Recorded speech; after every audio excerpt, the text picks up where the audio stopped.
Assalamualaikum warahmatullahi wabarakatuh.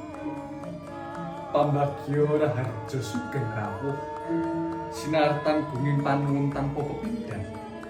Mugi ageng katresnan iwah kawigatosang pinaringan lelintur dening Allah Subhanahu wa taala. Kanugrahan ingkang luwuh matika tumpuk matur. Nadyan pahargyan menika sampun tinampa kanthi teliti lan pemahaman. Tebih ing dinten saderengipun ewadene kathah kalepatan saha tumudukap ingkang dadosaken panjenengan penggalih. Soebul Hajat Bapak Dr. Haryo Pitri Sarjana Kerawutan Magister Kerawutan Nuwun Agung Pangapunten.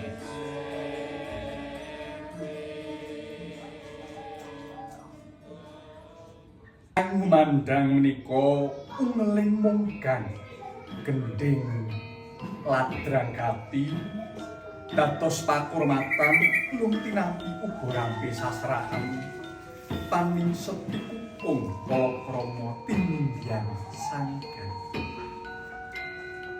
Paningset wujudipun gedang raja hayu gegadangan raharja rahayu liripun mangkuwardi donga pangestu ambayanana kawilujengan donya tumekaning dalahan.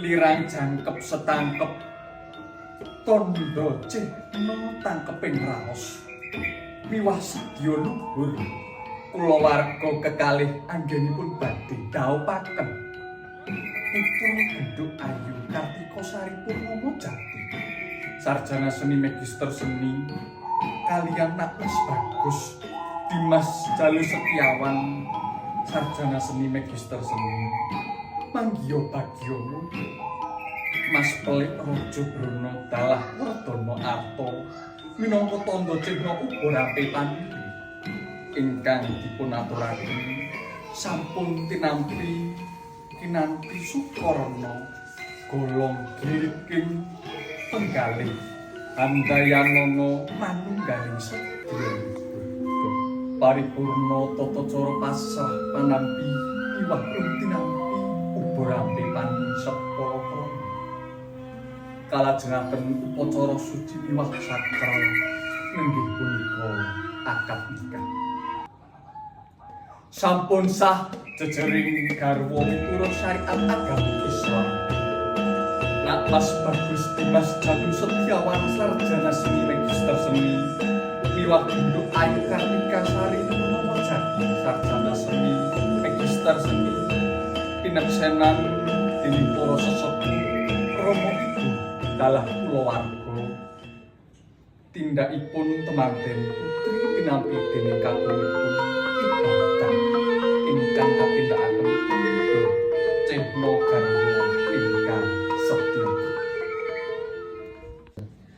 Pikukuh pustaka palakrama kanthi semak ijem tinampi temanten putri kanthi semak cungkring tinampi temanten kakung mahar utawi mas kawin dipun paringaken dumateng garwa jumbuh kaliyan ingkang kawedar nampa ijab kabul Kanjeng Kalpika Kencana lintring temanten sesrepan paningset kawit dipun ageng ing racikan manis temanten kakung badhe matrapaken ajengan Kalpika dhateng garwanipun ing racikan tenan.